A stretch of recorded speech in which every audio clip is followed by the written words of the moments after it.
Hello, hello. Okay, let me fix this. Oh, goodness. Okay, so I'm excited for you guys to be here today. All right, so we're gonna have you guys hop on, and then we're gonna get started. Okay, my office is done. The fan is going, so maybe let me turn that off. Okay, then it won't be all crazy, right?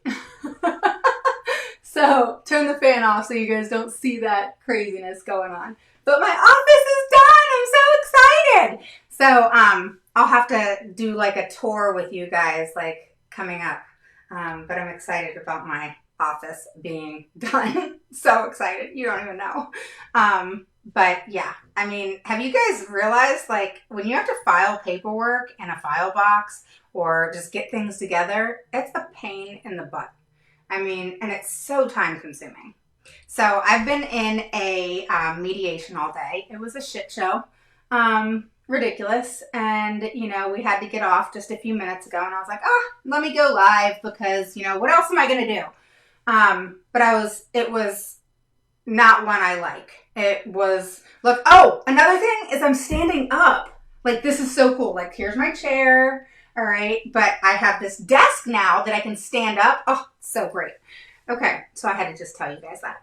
But, okay. So it was a shit show. And the reason why is the hearing officer, not hearing officer, the mediator, who is a judge. Okay. This one was a judge. Some of them are judges. Some of them are not. And basically, he wanted to, I guess, prevent confrontation. Which I actually like confrontation. Okay, let me rephrase that. That just sounded bad. Okay, so I don't like confrontation. I don't like look for it, but I don't run from it either. Does that make sense? So there's a difference. You know, it's not like sign me up for confrontation. No, but it's if you want to bring it. Come on, let's go. You know, kind of thing. And you know, then we can have our words and move on. You know. I don't hold grudges, but, you know, I definitely will hold my own if need be. And, you know, he wanted to keep us in breakout rooms. And so we sat there. And then he'd come and talk to us and ask what we wanted. And then he'd go back. I mean, it was ridiculous. In my mind, mediation should be both parties in the same room and you hash it out. The mediator should be there to calm things down, kind of be that third party, you know, not take anybody's sides, that sort of thing. And that's what I'm used to. And we could have asked for that, but I just kind of let it fly. We actually are meeting again next Thursday. And I think that's what we're going to request at that time because it was ridiculous. I mean, crazy. And I mean, I was able to eat my lunch. I was able to get things done. I was able to pretty much write all of your email, Elizabeth. I mean, I was productive, but it was crazy, you know? So anyway, that's what I've been doing today. Hopefully you guys have had a good day. So we're going to do, I need to change the title again because this is series number 2 in the Triennial Evaluations. Okay, so I'll rewrite that when I post this Facebook Live. So I have my notes in front of me, and we're going to kind of continue why Triennial Evaluations, really, it should be your reevaluation, are so important. Okay, and then what you really need to know right now of why they're important, what you need to look for and ask for, and why you need to do that.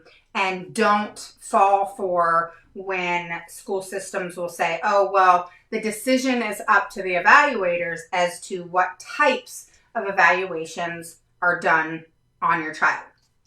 All right. Now, with that said, you know me, I'm big on the idea. What does it say? What is being put in there? What does the law mean? How can I explain it better to everybody here? And one thing that you do need to know is it does say in IDEA that like we can ask for a full evaluation and we can be specific into what areas we're looking at, but it is typically the school system's evaluator's job to figure out what types of evaluations to do, meaning the names of the evaluations, all right? Well, sorry about that. That was one of my parents. Okay, so basically what that means is when you want an evaluation on your child, okay, if you know your evaluations, then there are specific ones you want to ask for. And the reason for that is because you know your child best. You know, I've been doing this a long time, almost 15 years to be exact.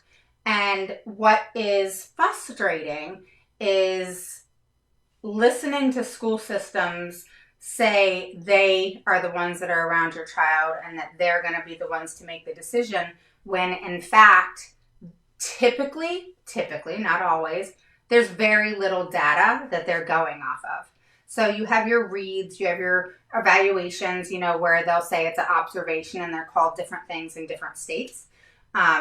A read, it's RED, REED in different states. And that's just an observation. And I always say, I don't care about the observation. That's an opinion. It's, you know, not important to me. I want to know how they're evaluated, what the test is about, what is it looking for, and kind of the real meat of the evaluation. So when you know, for example, that your child has, say, an auditory processing issue, concern, deficit, etc., then there's specific assessments for that. Typically, auditory processing is done by an audiologist. Now, school psychologists will do that at times. I don't recommend that. Am I a professional in that area? No. But it actually says that the person that is most qualified to do that evaluation is an audiologist. Well, that is an idea, that the most qualified, the highly qualified individual is the one who should be doing your assessments. That is why, for example, an FBA, which is a functional behavior analysis, which is an evaluation of your child if your child has behavior issues, that is why I always say have a BCBA do it. That's a board certified behavior analyst whose job is to observe, take data, and their main thing is behavior, ABA therapy, and so on and so forth, discrete trial, etc. But they are trained in behavior management, okay? And so it's important to have the most highly qualified individual do the evaluation and not just settle on a psychologist, a school psychologist. Now, I'm not saying school psychologists aren't highly intelligent and don't know their stuff. I'm not doing that at all. What I'm saying is if we're going to go after the most highly qualified, which is in IDEA, the most highly qualified individual in which to work with your child, in which to assess your child, etc., is the one who should be doing that assessment. So why settle when you can actually argue that fact? Because they are the most qualified. And that's documented across the board. So don't just settle because the school psychologist does it. That's who does ours. Well, you know, that's what you have to deal with because that's who does ours. Don't settle for that, okay? Go after what is necessary. And what is necessary is the proper individual doing the proper evaluation so that you get the best result and the most accurate result. Not best as in better or worse, but best as in the most accurate and a good, solid assessment, okay? So a triennial is your 3-year evaluation. Like I said in series 1, I said that, you know, it's important to not get a triennial.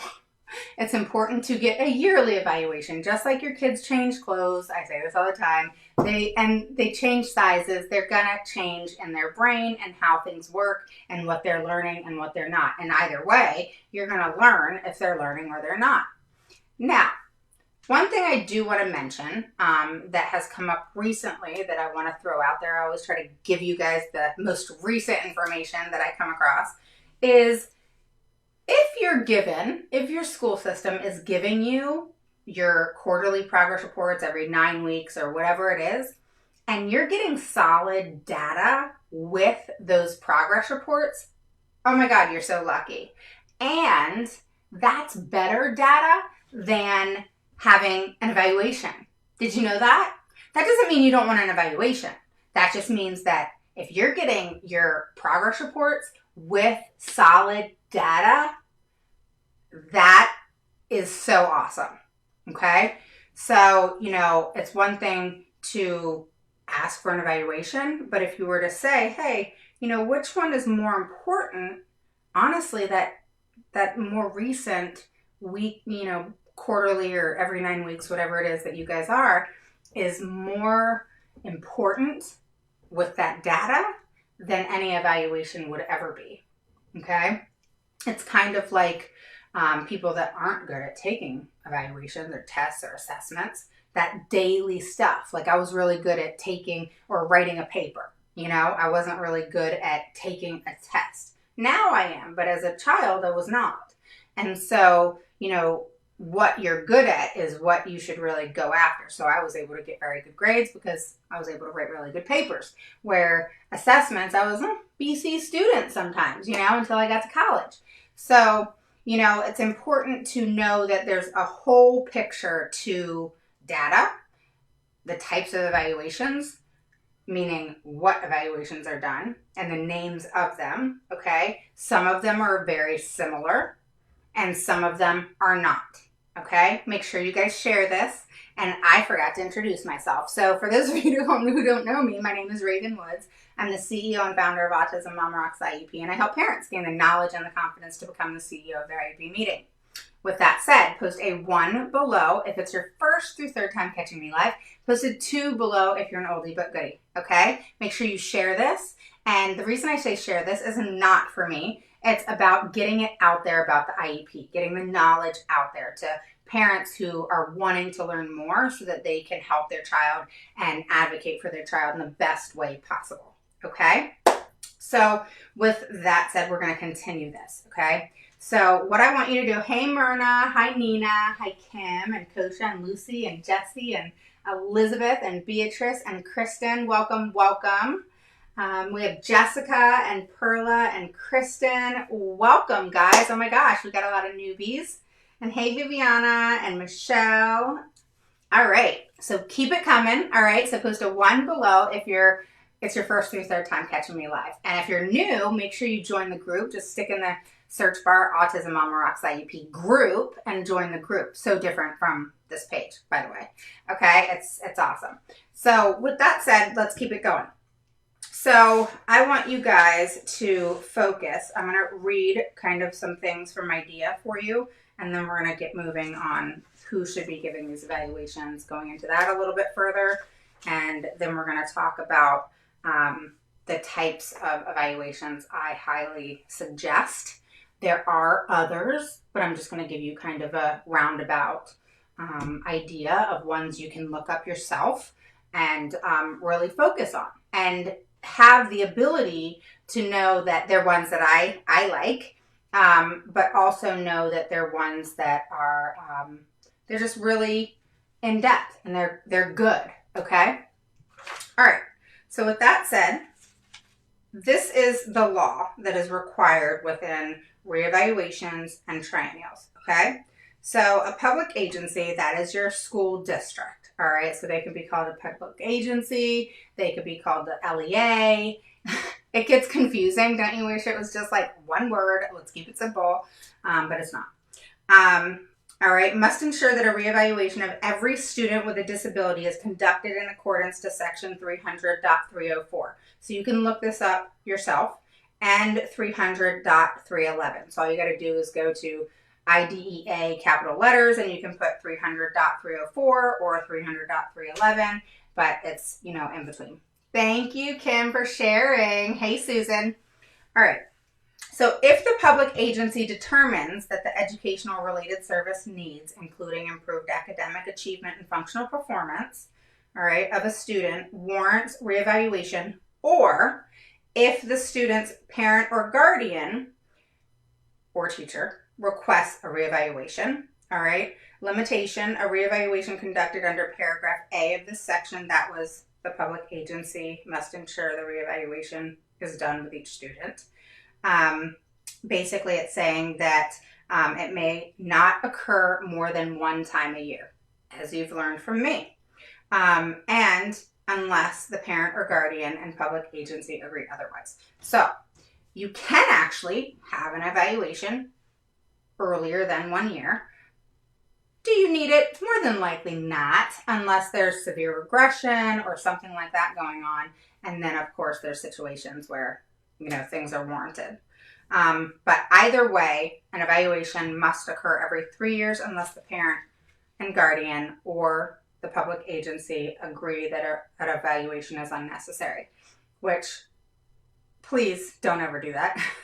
Please don't do that.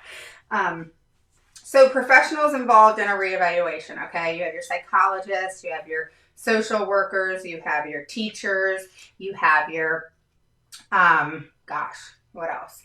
That's really kind of it. Your teachers, your social worker, your psychologist, speech therapist, occupational therapist, physical therapist, of course. And then that's it.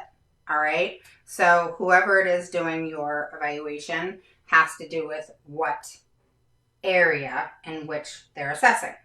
So this is the interesting part. The evaluations, I'm just going to go through the ones that I really like. Okay, just so that you guys know, and we will move on from there. All right, so the evaluations I really love. I'm on my new computer, guys, so it's uploading. Awesome stuff, right? Let it upload. Okay, here it goes.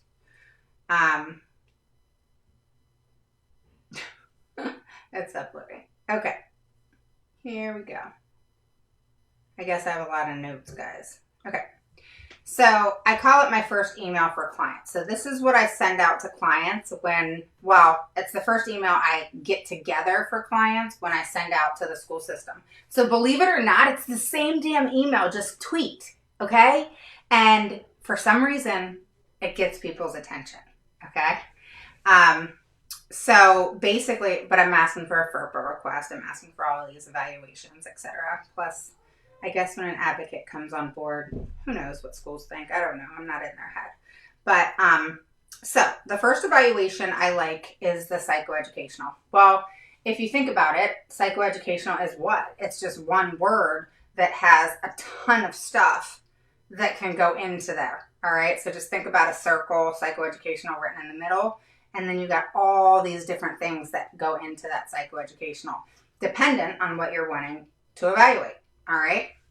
So I'm clear on what I say when I send this email out for my clients in regards to a reevaluation of their child. Okay. So I asked for the full evaluation and I want it to address several things. The first thing I want it to address, if you guys want to write this down, go for it, okay? So the first thing I want the psychoeducational evaluation to address is cognitive ability, okay? The second thing I want the psychoeducational to address is IQ, all right? The third thing I want a psychoeducational to address is visual memory. The third thing I want a psychoeducational to address is executive functioning. The fourth thing I want the psychoeducational to address is attention. Okay, so I keep it on those four things because that is going to give me a good idea of where my child is in regards to where is she cognitively, what is her IQ, has it gone up, has it gone down, visual memory, that has to do with also working memory and all the different types of memory. There's a lot of them. That's another conversation, actually one I'm planning to have, which is working memory. Working memory is like psychoeducational evaluation. You got your circle, you have working memory in there, and that's where visual memory and all the different memories come about. Okay, so that's a different conversation. So you're going to know, and memory is important. So say your child has ADHD. All right, ADHD is one of those things among many different disabilities where your child, if they cannot process the information in an adequate way, so adequate meaning in just the most appropriate way, in the most reasonable way, in a way in which is going to help them understand what it is that has been said to them and or been taken in, on things that are going on around them. If it's going to affect every part of their life. Okay. So, you know, when children have working memory issues, what that means is everything that they're doing is working. What I'm doing is working, and, you know, talking to you, not really like working, but it's working because I'm going off, well, number one, memory, knowledge, etc., of the things I know to then relay to you, right? Well, if the information that I gain or know didn't process, then I wouldn't be able to discuss it. I wouldn't be able to talk about it. I wouldn't be able to share it, right? So that's one way in which memory can affect you. So if you're learning math, or if you're reading and you're taking information in and you're unable to then give it to someone else, then relay that information, how are they going to know that you can comprehend? How are they going to know if you even understood anything that you read? Even a small piece, not just maybe a paragraph, not be able to. I remember when I was a kid, I used to have to do these different things of, okay, what's the plot? What are the main characters? All those different things, you know, kind of a book report is what it was called when I was a kid. And so those are things that are important for a child in just everyday functioning. All right. Another thing is, you know, children with working memory issues, you know, and this is something we'll talk about. It's also in my mini course, the accommodation, modification, and service mini course. I talk about and go in depth about all the different accommodations that you can ask for. I mean, I could write a huge 80 to 150 page book in reference to accommodation, services, and modifications because it's so huge. Where you can go with that is everywhere. I mean, you can ask for anything. But one thing that I really like is a color-coded book. It's like a graphic organizer. And I love, you guys know, I love my Sharpies with my highlighters. You know, I have them in my, I have every color, guys. This is my desk right here, okay? I have every freaking color, all right? You name it, I got my Sharpies, all right? I love my colors. I got more colors, but I'm just showing. And so I highlight everything. So that's one thing that can be done. It can be color coded with like dividers, with color, with, you know, markers, whatever. And then they know, okay, pink is math, or, you know, science is green, you know, and sometimes color is one of those things. Like for me, when I highlight things, it brings my attention to that area. So when a child has ADD, ADHD, etc., they're able to focus better and hone in on that area where memory is kind of all over the place. They're able to remember because they have their stuff organized in their organizer. It's color coded so that the focus goes into that area and it's easier to retain the information. All right. So there's many different things, and that's a different conversation, but I just want you to understand that, you know, this is what this assessment would be giving you, that much information if done right. So executive functioning, and then attention. Okay. How does that look? What is it? What is attention going to do if the child has a deficit in that area? And how is it going to impact that child in the educational setting? Well, attention can actually affect a child in the educational setting in a huge way, because if they can't focus, then they're not going to learn. Okay. All right. So see, like when I'm standing up, then I'm like moving all over the place. So I'm loving this desk. It's this huge, I want to say it's 60-inch desk. I'm going to have to show you guys a tour of my office, but like, I'm loving the fact that I can like walk around. I can even turn my camera. It's so awesome. Okay. I'm so excited. Okay. So let's go back to the assessments that I like for the psychoed. So there's the WISC-5, the Wyatt. Okay. I say 2 in mine, but they actually now have 3 out. And the KTEA. All right. So WISC-5, Wyatt 3, and KTEA are good assessments that can be done in that area. Hang on, let me look at this. One thing that I really like is the fact that those assessments, not only are they common, but they're ones that really will give you a good overview of where your child is right now, but it's not an assessment that is going to hone in on any academics. So do not let school psychologists fool you there. Okay? I want you to know that, and I want you to know that now. It is not, those are not assessments that if your child's having trouble in reading, that I would say, oh yeah, go have one of these. It would not be. Okay? So just know that. All right. So the next one is occupational therapy. I actually leave that open for the occupational therapist to decide. In meetings, I typically will say, well, what do you suggest? Like, what different evaluations do you typically do? And what are they looking at?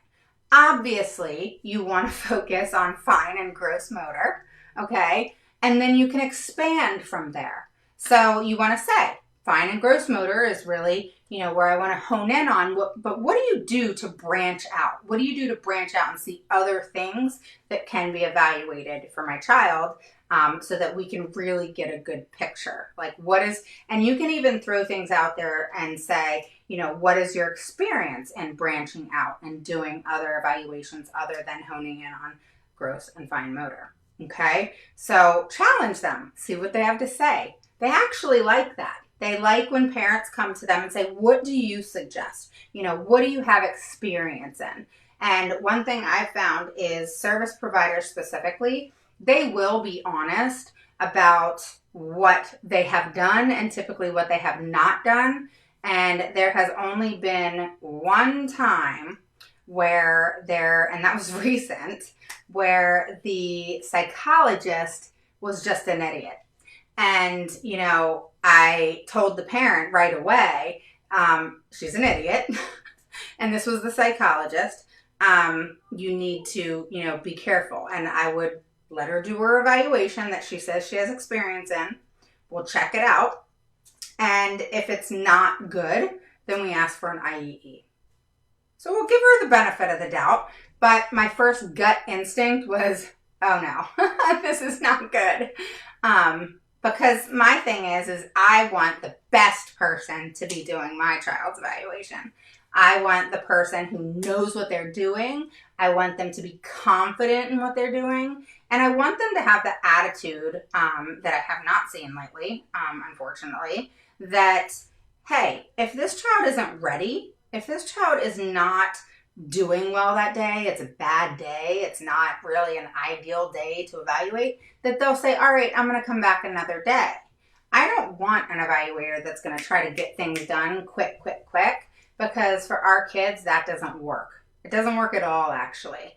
And so I've found that a lot of evaluators are rushing things or doing things in a short period of time, or taking evaluations that typically will take a certain amount of time and cutting that in half, or saying, oh, well, I couldn't get through this evaluation because they weren't focused, they weren't paying attention, their behavior got in the way. I don't want to hear that. I don't want to hear that. So, I've started saying, don't come at me with that. That means, okay, we give it up for the day and we start again on another day, on a day that may be a better day, until that child can really, maybe they have to get to know you better. Maybe they're not taking to you in a way that is going to create a good result. And so in my mind, if the evaluator is going to make decisions in regards to my child, I'm just speaking in general to you, then they better be making wise decisions. And if it's a bad day for my child, why the hell would you continue an evaluation? That means you cut it off and you start another day. You don't keep going.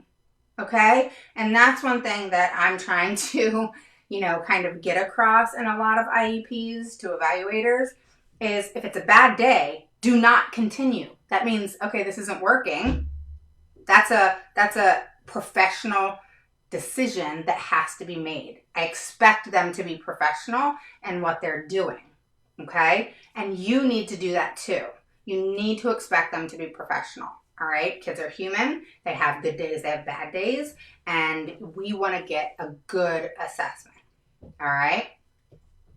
Okay, so the next thing, aside from occupational therapy, the next thing is speech.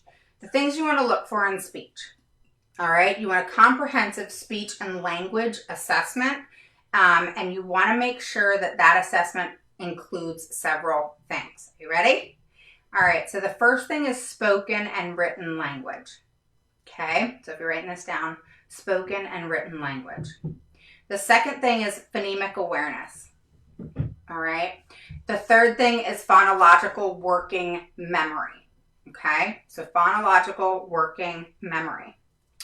And phonological retrieval. Okay. The next thing is social communication, expressive, receptive, and pragmatic language. Okay.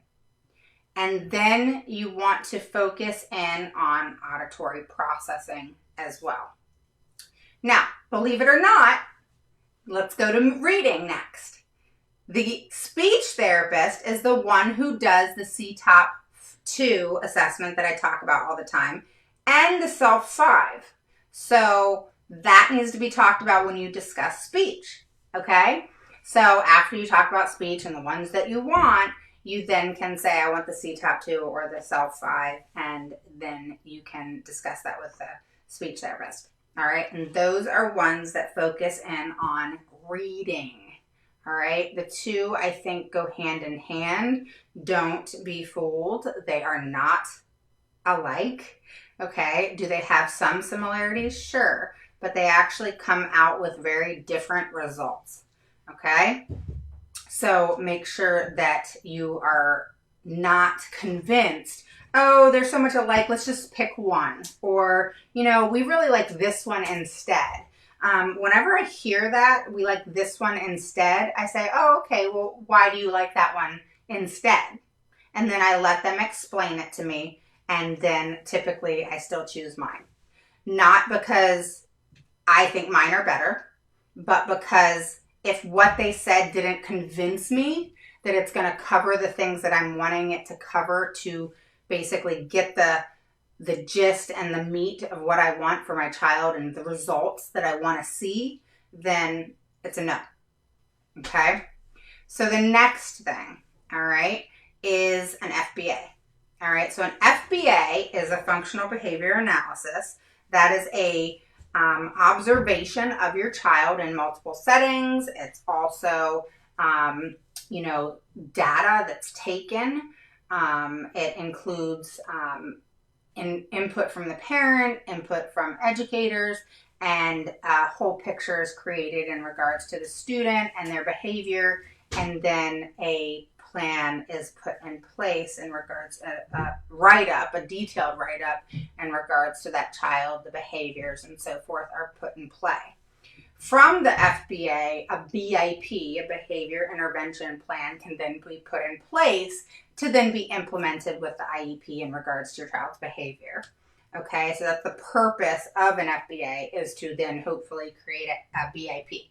Okay, and all of that is surrounded by behavior. Okay. The next assessment is the BASC-3, BASC-3, and that one is just a fill in the blank of the things the parent believes is an issue, your thoughts and so forth. The teachers do it as well. So then if you're getting the right comparison, you'll see on your results what the teacher said or staff, and then what you said, and you can actually see the difference. And that's interesting to see. Sometimes they're very much alike, sometimes they're not at all. So that's interesting. The next one is the adaptive behavior. Okay, typically the Vinland 2 is what is suggested for adaptive behavior. And that's a very good assessment. It's been around for a long time. They've done nothing but improve it. And so that's one to keep in mind. The next type of evaluation is a assistive technology evaluation. That's to give a child an AAC device, which is like an iPad, with typically a application that is put into it that is going to support your child in some way, shape, or form. It could be that the child is nonverbal. It could be that the child needs help in responding, recalling information, really processing information in a way that they should, and being able to express themselves. And, a lot of these apps do some amazing things, and it's great for them. I always tell parents to be careful with AAC devices. There's some children where it's highly recommended. If the child's nonverbal, it's a no-brainer. But you don't want to use things as a crutch. I always tell parents, like for an accommodation, if you're offering, and saying, oh, my child needs a break, which they all do, okay? That should be in every child with the disabilities IEP as an accommodation. But it needs to have a cap, and there has to be some structure to it, all right? And the structure needs to be, for example, dependent on the child's age, but typically like a 5-minute break to every 30 minutes, all right? Again, dependent on their age. But it shouldn't be when they say, oh, I need a break. All right, I'll give you an example. My daughter, these kids are smart. They're not stupid, okay? So if you think for 1 second that they're not going to play that, oh, they are, okay? Verbal or nonverbal, they're going to play that. And, my daughter, oh, God, she took that and ran with it. She was like, I need a break. I need to go to the bathroom. She learned. I didn't have disabilities, and I knew that if I said I had to go to the bathroom, I could get out of what I wanted to do or what they wanted me to do. That's escape behavior. So, you have to have some structure to it, or the child's going to abuse it, because they're smart and they know, hey, I don't want to do this math problem, so let me go to the bathroom. And I used to go hang out in the bathroom because I didn't want to be in math class. We'd chit chat, we'd meet there, we'd plan to, meet at a certain time in the bathroom, and off we went, and we were chit chatting. Come on, guys, you guys know you did that too in school, all right? I wasn't always the bad one. All right. I didn't do all that bad stuff, and I was the only one by myself. All right. Oh gosh, I was bad in school, y'all. I wasn't bad, but I would do stuff like that. Or, in my school, I grew up in Maryland and in Montgomery County, and we had where it was 4 periods in high school, and then we had lunch, and then 5th through 7th period. Well, when we went to lunch, we could drive and go wherever we wanted, and we just had to be back for 5th period. Well, I'd never come back for 5th period because 5th period was Spanish, and I didn't want to go to Spanish class, which I could kick myself in the butt for now, because it's a language I wish I knew more fluently than I do. So, but back then, hey, why would I go to 5th period, right? Until they finally told me, hey, you gotta go to 5th period. So, all right, I'm just telling y'all, the truth. I'm sure you guys have done some stuff in your day. All right, so moving on.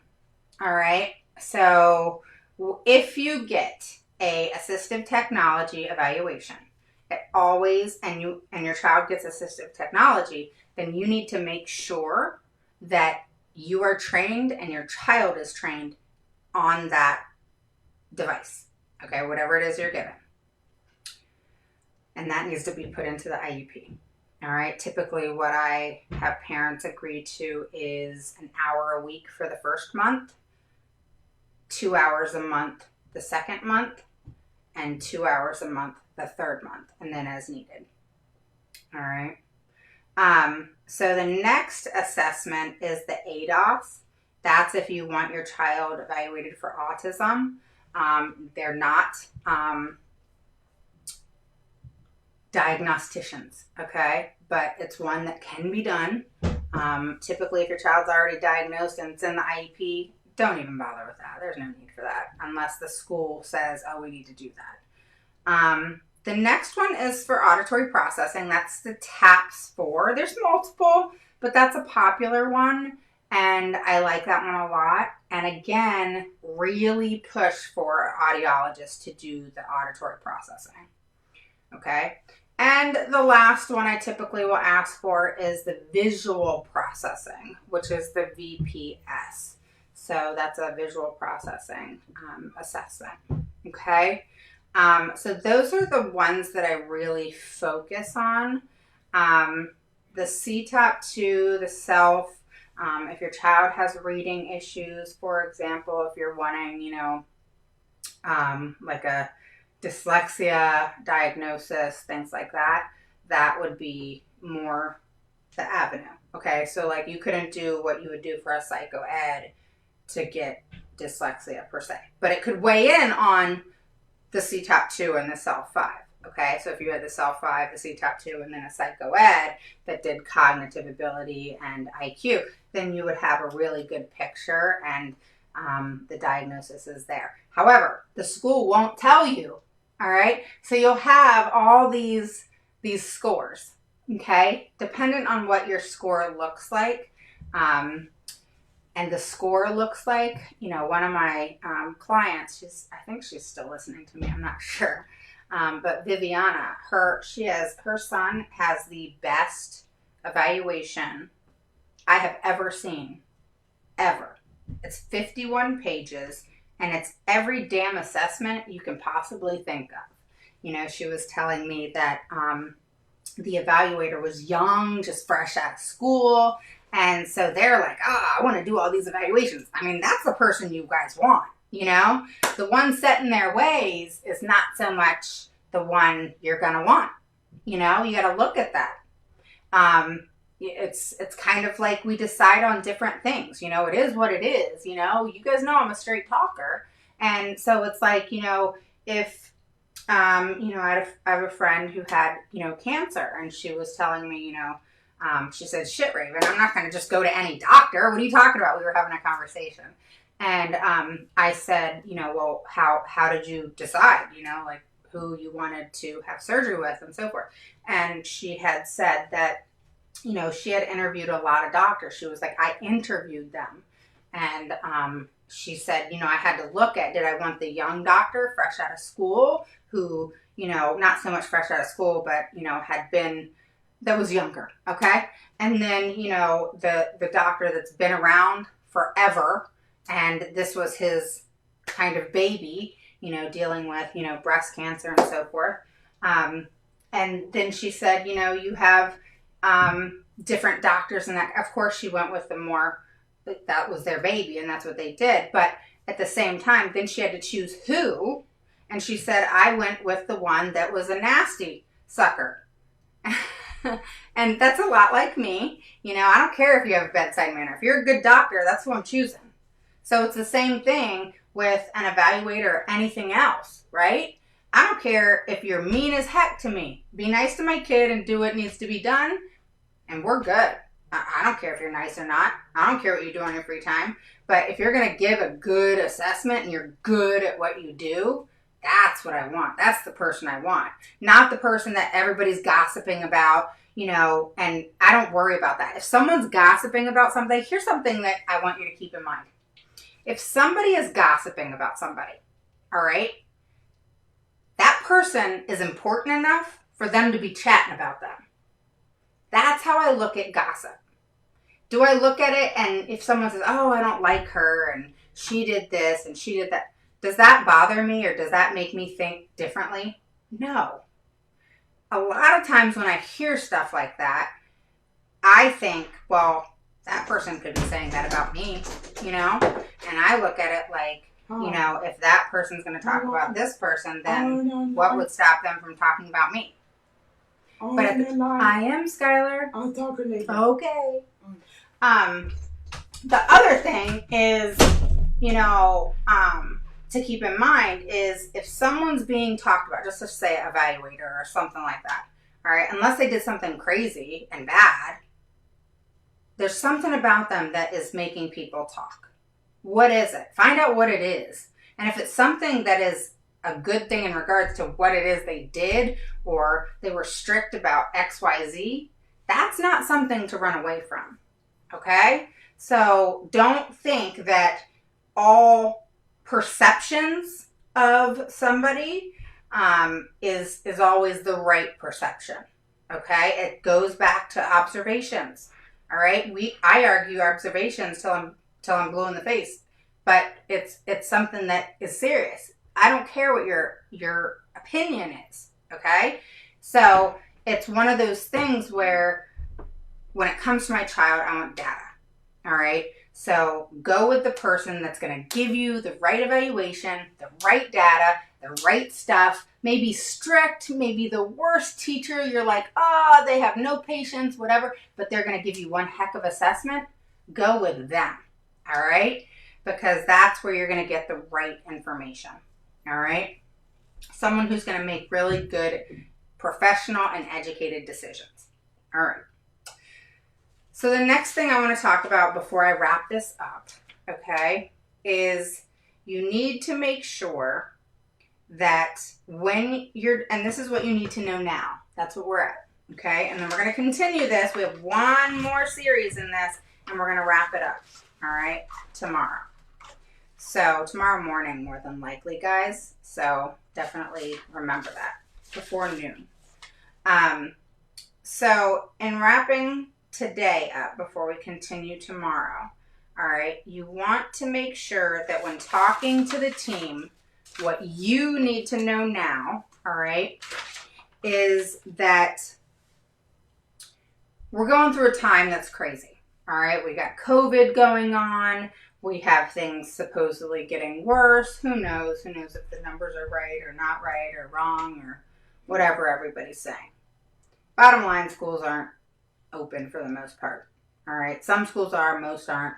Okay. If you have questions in regards to this, make sure you post them. I'm going to stay on for a second to answer your questions. But another thing I want you to know is this is important stuff. All right. Believe it or not, it's boring, but it's important. And so important right now because you're not going to know anything if you don't have these evaluations right now. Okay. So, when you are talking with a team, okay, you need to have an IEP meeting. You need to request a reevaluation, and they may ask you why, and just use COVID. COVID's going on right now. I have no idea where my child is presently. You know, we need to get an IEP in order for my child to, you know, have fresh goals and goals that are more appropriate so that we can create an adequate IEP. These are the words and verbiage that needs to be said. Believe it or not, that is what will kind of lead you in the right direction, if you will, versus the school not so much take you seriously. All right. If your verbiage is kind of off, they're not, they know that you're not knowing exactly what you're asking. But when you use words like, we need to do this so that my child's IEP is appropriate, individualized, and adequate to meet their needs, that's when you get someone's attention.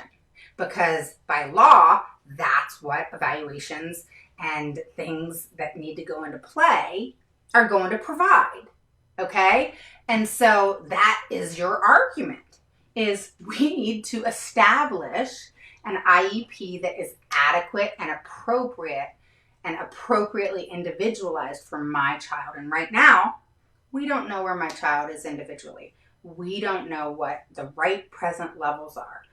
I don't know what the baseline is. You're teaching virtually and you don't know what the baseline is. We need to get a hold of this so that my child isn't thrown under the rug and continues to regress. Okay? So that needs to be said. The next thing is it's going to come up. You know, I gave you some evaluations to write down, to think about, to figure out what's right for you, to look them up, whatever it is that you want to do. But you want to know and foresee the issues that the district is going to have before you even go talk to them. What is the issue that the district's going to have? You need to ask yourself these things for everything. All right, before you sit at that table, before you sit on your couch and do this virtually, you need to always know what your opponent, what their issue is going to be. All right, you have to be one step ahead of the game. To be able to be, okay, in communication, and this is why in my course I teach the PPPN, the plan and present, and, you know, is so important. Okay? It's huge. And preparing for everything. All right? And persuading is huge as well. I mean, so to PPPN is the way to go. All right? So I think that when people communicate, the best way to communicate is to know what their argument to you is going to be. Meaning, why would they say no? And how are they going to argue and back up why they said no? So if you're asking for an evaluation because you want to know your child's present levels, you want to have an adequate and appropriate individualized IEP, so on and so forth, right? That's a good reason. You don't even need anything to back that up because right now, it's true. You have nothing, okay? So with that said, they can still come back and say no. Right now, they're really not, but just say they did. What would be the reason they said no? All right, they could say, oh, well, it's COVID. We're not really bringing kids in right now. Oh, it's COVID. We're not, making that so much a priority because, once they come back to school, then we'll be able to get a better evaluation, so on and so forth. So you need to sit down and write down all the things that they could argue of why they would say no. Once you have established that, then you need to come up with what is it you're going to say to squash their no, to convince and persuade them to lean more towards what you're requesting. Okay? Because it's not so much that they disagree, it's more that they don't want to do it. And you need to convince them that it needs to be done now and why, and know that they're going to have opposition to it and know already what you're going to say in reference to that so that there isn't an issue. You solved the problem. And that's how you want to look at things when you're going about arguing for anything. I call it arguing. You're really not so much advocating. You're freaking arguing what you want. Okay? That's really what it is. I mean, you can call it advocating. Like, an advocate is someone who comes in and argues what it is that is needed and appropriate. Now, argument is not always a bad thing, okay? Argument has to happen. Disagreement has to happen for solutions to happen, okay? So it's like in any relationship. There's no relationship that goes without an argument. But what does that argument do? It provides insight. It provides knowledge in that person, okay? Well, same thing with this. It provides you knowledge in what's going on, where their brain is, how they're thinking, what you need to know for future. And it gives you a lot of insight to their side and what they're thinking, which is not always bad, okay? So don't think of argument, the word argue, as bad. Think of it as a opportunity to know more.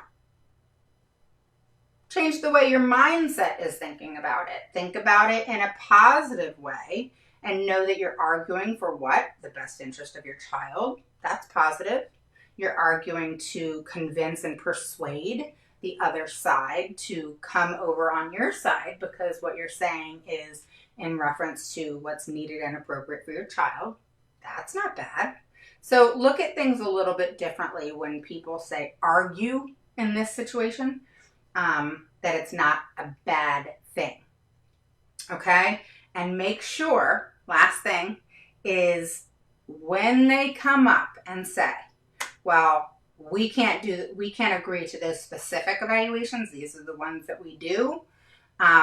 Listen up, because you want to make sure that they're not set in their little ways of what evaluations they do. If they say, oh, we do these, and these, then that means that's something they run off their mouth every time someone asks for an evaluation. And that gets a great big heck no. Okay? Now, if they're going to talk some sense and they're going to say, you know what? Let me take that back a second. One thing I have not settled on anything other than I asked for. I have not. I will fight it all the way. Because an assessment is something you'll take to the end. Because it's what's going to give you where your child is presently. Which couldn't be any more important. Okay? It's how you're going to establish a good IEP and goals and present levels.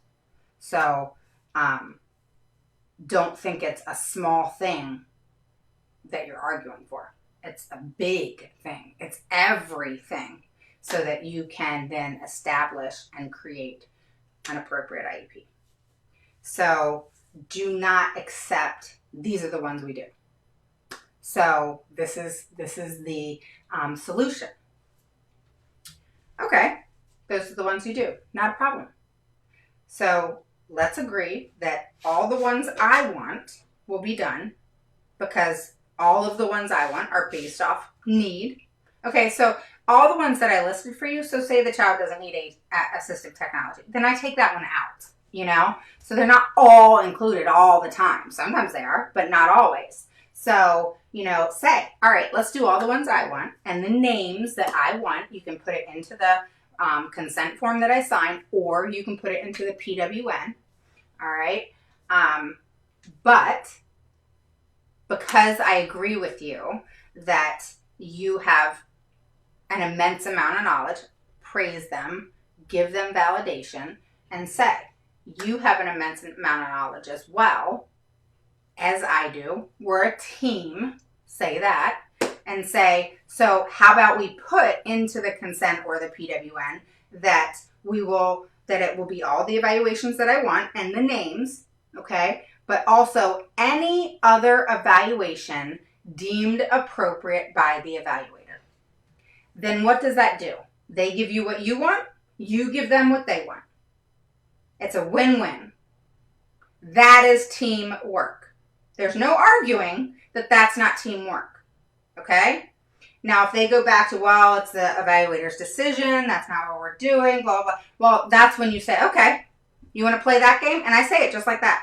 All right, you don't want to work as a team? You want to take away my right as a parent to participate as an equal team member? Cool. We'll deal with that later. And say that. Then say, so due to COVID, all right, you're not spending a whole lot of time with my child right now. So to my knowledge, you don't know my child real well right now. So in accordance to OSEP, parents know a lot more than the evaluators right now.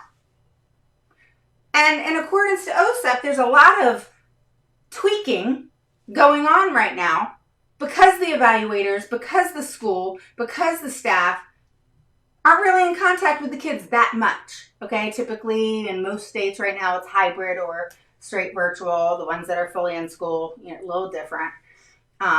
But you need to make sure that you argue that. They don't know your child right now. They don't have a leg to stand on in which to then make a professional and educated decision in regards to what evaluation should be given to your child. And argue that. You will win. I promise. And if you argue it right. But you gotta argue that because they don't. All right? So the power is now in your hands. But the power is not about a hierarchy. I'm better than you. I know more than you. It is simply saying to them, hey, that power is now in all of our hands. You get to do whatever evaluations you want. I get to have the evaluations that I feel is most needed for my child. And we all win. Because guess what? Then the most proficient, effective, amazing evaluation, if done right by the right people, is going to happen. And say that to them. And then say, I know that's why you got into teaching and working with kids so that you can do what's right and what's best for them. And as a parent, that's what I want too. So I think it's awesome when we can come together and have a win-win, you know, because that's a good thing. Let them know that. If they're human, if they're wanting the best for your child, they will agree with that. Who wouldn't, right? So make sure that you know how to argue it appropriately. Make sure you know how to approach it appropriately and know when to get frustrated and a little bit ticked off, like I just showed you, all right? When they say, nope, it's the evaluators. Okay, let's play that game. So you need to know how to quickly be on your toes for that comment and flip it, all right? Flip the switch on your personality and say, okay, let's play that game. And say that. And say, you know, we can take this all the way to home which is due process. Don't be scared, say it. Or we can agree and both have a win-win, because you can still do whatever evaluation you want. You're just doing the ones that I believe are important, and I can back up every single one of why I want it. And so that's what's important. And tomorrow we'll talk about how you back up the evaluations, why you would back them up, what type of child would need what evaluation and why. And then we'll talk a little bit about what those evaluations need to look like when you get them back. Okay? And then we will sum up this series and close it out and move on to the next thing. Let me show you. I have so many things. Oh my God, guys. I have this and I have more over there. This is all stuff that I've gotten together of what I'm going to be talking to you guys about. Here is more. I have this amazing book that I just printed out right here. And it's in reference to IDEA and a toolkit I'm putting together. So I'm putting together it's going to be called an IDEA toolkit. And I'm going to be giving that out to many of you to help give you some insight on the things that are necessary and which you need to understand. But also on my website, I have the 5 laws, okay, which is a PowerPoint presentation with me explaining every single law in reference to IDEA that you guys need to know. So go check that out. But that's it, guys. So we're summing this up. We're good to go. Does anybody have any questions in regards to triennials, assessments, anything that I spoke about? If you've jumped on and you're joining and I've been running my mouth, my name is Raven Woods. I'm the CEO and founder of Autism Mama Rocks IEP, and I help parents gain the knowledge and the confidence to become the CEO of their IEP meeting. And with that said, don't forget, post a 1 below if it's your first through third time catching me live, and post a 2 below if you're an oldie but goodie. Okay, I want to get to know you. Make sure you go into search and put Autism Mama Rocks IEP group so that you join the group. Okay, the group is growing. It's crazy and huge, and I love it. And it's really nice that people are sharing a lot of their experiences and things that are going on, and they're asking questions. And, you know, that's the way we're going to learn, guys. You know, trial and error, doing things, you know, and even if you come out of an IEP meeting and it totally bombed on you, who cares? Okay, I know your kid's important. They all are. But guess what? You get a do-over. So, you know, that's the cool part about it, is literally I would walk out of an IEP meeting, I would grab my phone, I'd put into my email, I am requesting another IEP meeting within the next 30 days. I took them back to the table every month for 6 months once. And, you know, that's what you got to do. It is, you got to do it again and again and again. It's kind of like I teach in my course. Perfection comes with practice. Okay, practice makes perfect. You're never going to be perfect, but perfection does come with continued practice.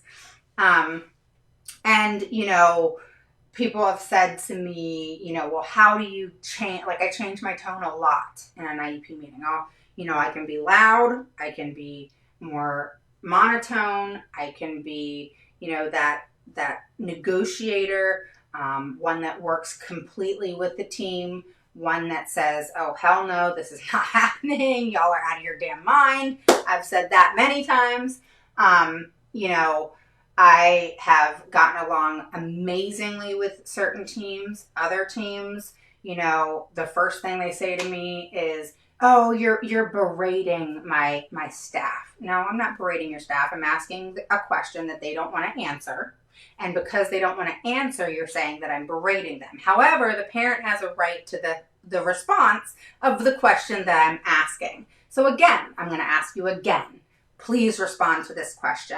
So that's one thing school systems will do to advocates, because I don't give up. If there's a question I want answered, you're going to answer it. I don't care if we got to go around and around and around for 2 hours. And believe me, I have. But you're going to answer my questions directly, to the point. You're not going to skate around it. You're going to answer the question directly. I want a straight up answer with transparency.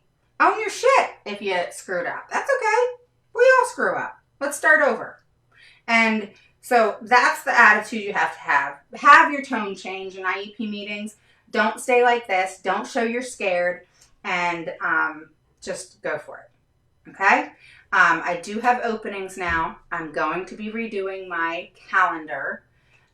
When you're crazy busy, it's hard to have a calendar and everybody making discovery calls with me, and then I can't make the discovery calls because I have all these appointments. So I haven't had that open. So PM me if you need anything. It's imperative, if you haven't had an IEP meeting, that you have an IEP meeting come January or February. So what does that mean? You need to get writing that request now.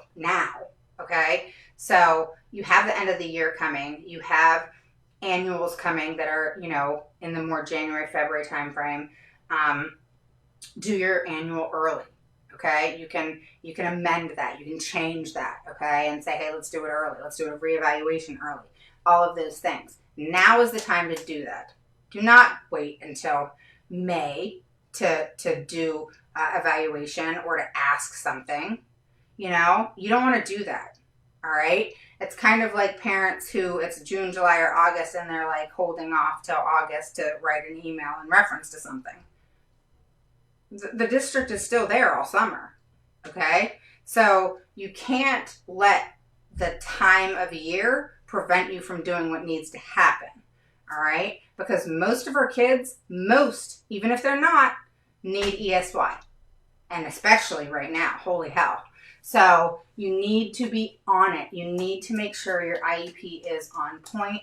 You need to make sure the verbiage is accurate to the T. And gosh, I can't even tell you how important that verbiage is.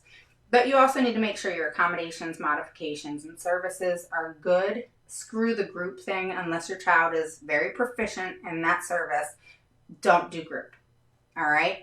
Because the thing is unless group is with gen ed kids, being in a group with other special education kids is not necessarily going to improve their dialogue and their communication, because you don't know where that other child is. You don't know if their deficits are worse or better or anything like that. All right? So putting a child in a group setting for speech or OT or whatever, usually it's speech, but whatever, okay? It doesn't matter what it is. If that other child with a disability, because a typical child can't be in services. So if they're in group, it's with another child with a disability. Nothing wrong with that, but how is it effective? Why would you want your child in a group setting when you don't know what the other child's deficits are? The point of being in a group setting is for that other group, that other people, persons, whatever, can't even talk. That they're going to help your child.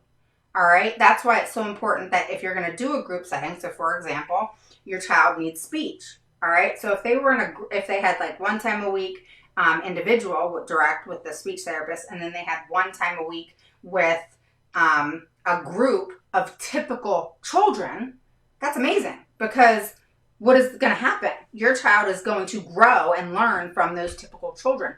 Even if they're not in that place yet, they're going to learn just from being around them. It's kind of like, when it's the second or third child and they have an older sibling, they learn from that sibling. Same scenario. But if you put a special needs child in with another special needs child or children, you don't know where this group is going to take your child. And that's just the truth. Because you don't know where they are, and you're not allowed to know. FERPA violation. The school can't come to you and say, hey, I got Sarah and Brandon and Carrie in the group with your child, and Sarah's disability is this, and Carrie's disability is this.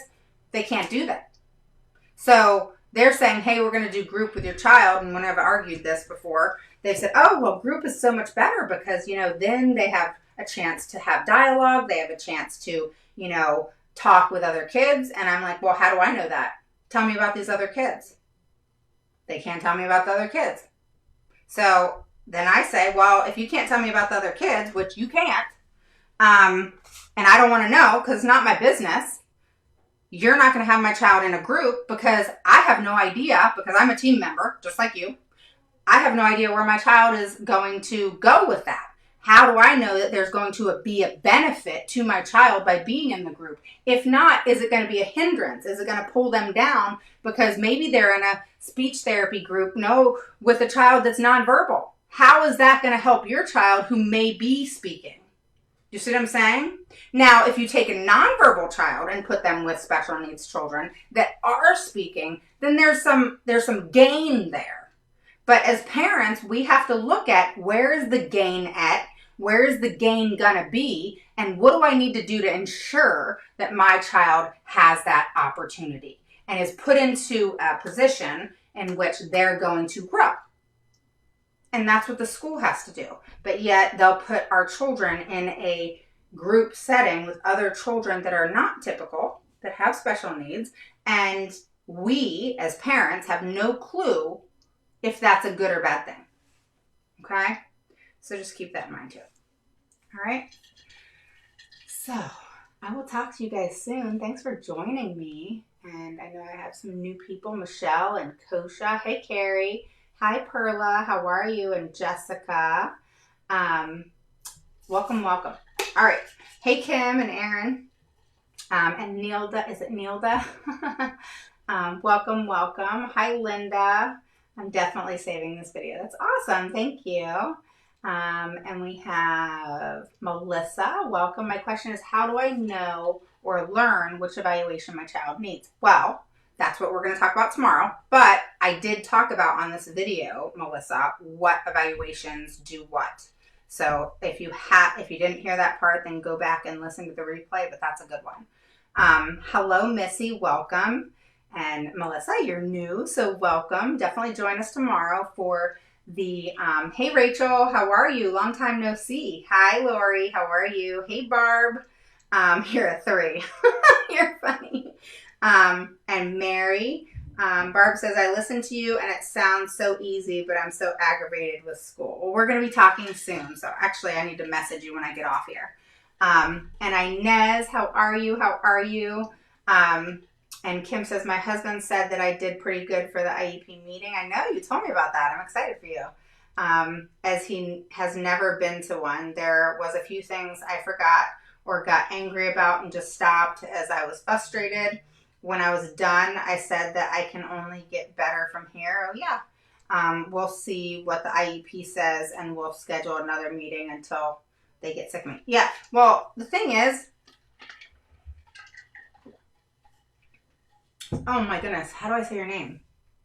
Is it Serene? Serene? Am I saying that right? Give me like the breakdown, like with the hyphen. But hello, welcome. Barb says we was refused to transfer to better schooling district because ours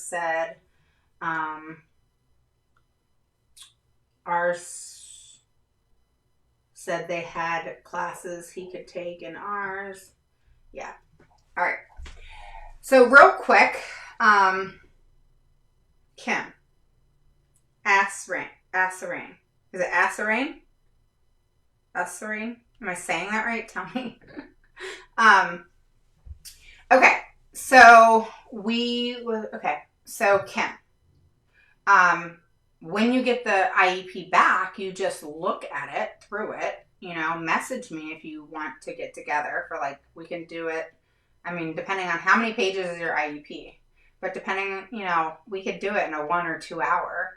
And I'll go through it with you and show you how to do it page by page. Kind of like you learned in the course. You learned how to, to do the different things. You learned to go into the IEP meeting and be the CEO, which you were.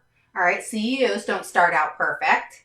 All right, they start out somewhere else and they work their way up. So, and then when they become a CEO, there's no just, oh, you're awesome. You live and you learn. So you go into the IEP, you screw up, cool. Go into another one and fix it. So, but that doesn't mean you want to do that for years on end, like I did. All right. So, if you want, I'll go through it with you once you get the IEP back, and we'll you can explain to me what it is you wanted and where you got frustrated and so forth, and we'll make sure it's on point. Okay? So, and you'll know exactly what I mean, so it won't take too long because you've taken the course, and we'll get through it pretty quickly, and then you'll be like, oh, okay. Once you see me go through an IEP with you and do an IEP makeover or whatever, then it kind of clicks, of, oh, okay, that's what I have to go through. And then if you have a question, I'm here. But same thing, like if I go into an IEP meeting with parents, I'm like, I'm not holding your hand forever. No, I'm just kidding. I will if you want me to, but my goal is to go into IEP meetings with parents 2, 3, maybe 4 times, or do a mediation with parents if that's necessary. And then you learn my tactics, the things that I do, not that you want to become Raven, but you want to become who you need to be to get what Raven gets done. Okay? And so I have successful outcomes because I fight for it. I'm not someone who gives up or gives in. All right? And but I do negotiate. I do hear the team out. But I am one where if I've talked to the parents and they have really screwed this family over, I'm not so easy. And so, it's all about the situation, and, if they've screwed your child over, and there's many parents that this has happened to recently that I've worked with, then I don't play. It's, it is what it is, and we're going to get your child back on track, and that's just how it's going to be. And so that's what we need to focus on, because right now, guys, you got to be so on it right now. I don't even know the word to tell you, like, how important it is to get your IEPs where they need to be. I'm going to talk tomorrow about, maybe I'll even do it on next Monday in reference to some trickery that's going on right now that I don't want you guys to fall into that trap. Okay, so we'll talk about that soon. I got to write all these things down because things are coming at me every which way, and I want to make sure that I get it out there. And so I'm always like, when I'm thinking of stuff, or if someone told me something happened, or I experienced it in IEP, or I experienced it today in mediation or whatever, I like to get it out there and say, okay, this is how you fix it. This is what you need to do. Don't fall for this. Don't do this. Do this. Just so that you guys, know in advance, because, it's important for me that you guys are successful and these kids get what they need. So with that said, I will talk to you guys soon, and we're good. I listened to you. Okay. So everybody ask their questions. And Melissa, let me know. PM me if you need anything. But I answered one of your questions today, and the other one's coming tomorrow, more in depth, if that helps. And Linda, what do you mean they don't have enough staff?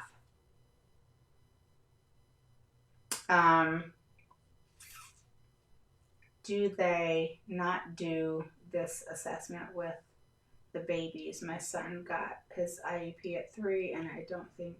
No. Once he goes into school, once he goes into kindergarten, they'll do the first assessments. So, all right, guys. Have a wonderful, wonderful evening, and I will see you guys probably tomorrow morning before noon. Okay? I'll talk to you soon.